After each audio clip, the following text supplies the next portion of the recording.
Kur'an okuганды билбесе, кантип Kur'an хатым кылса болот орозо ичинде.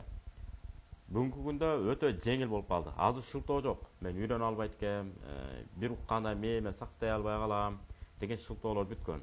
Азыр онлайн аркылуу алса да болот. WhatsApp аркылуу, Telegram аркылуу, дагы кандай интернет булактары бар. Ошол жак аркылуу тапшырмаңызды аласыз.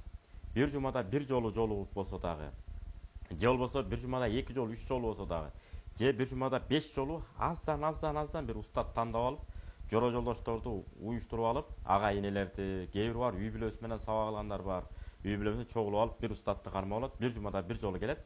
Анан баягы төлөмдөрүн сүйлөшүп алып, мисалы, бир ай, бир жарым ай дегенде Куранга кадимгидей кирип барасыз.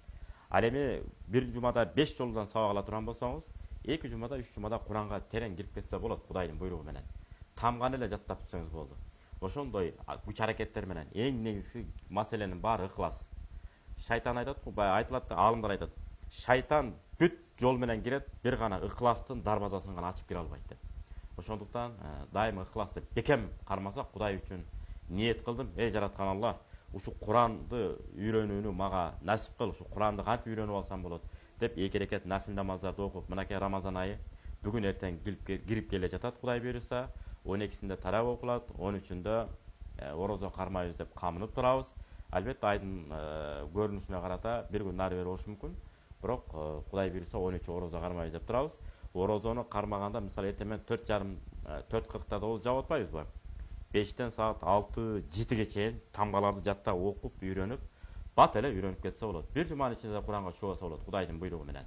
Болду, нар жакта дагы 3 жума убактыңыз бар. 3 жума убакыттын ичинде Куранды хатым кылып алсаңыз болот. Баягыда жай окуган каарларды коюп, ошону ээрчип угуп, азыр да интернетте чыгып калбадыбы? 5-дикке, 8-дикке, анан 11-дикке ылдамдыкка кое аласыз.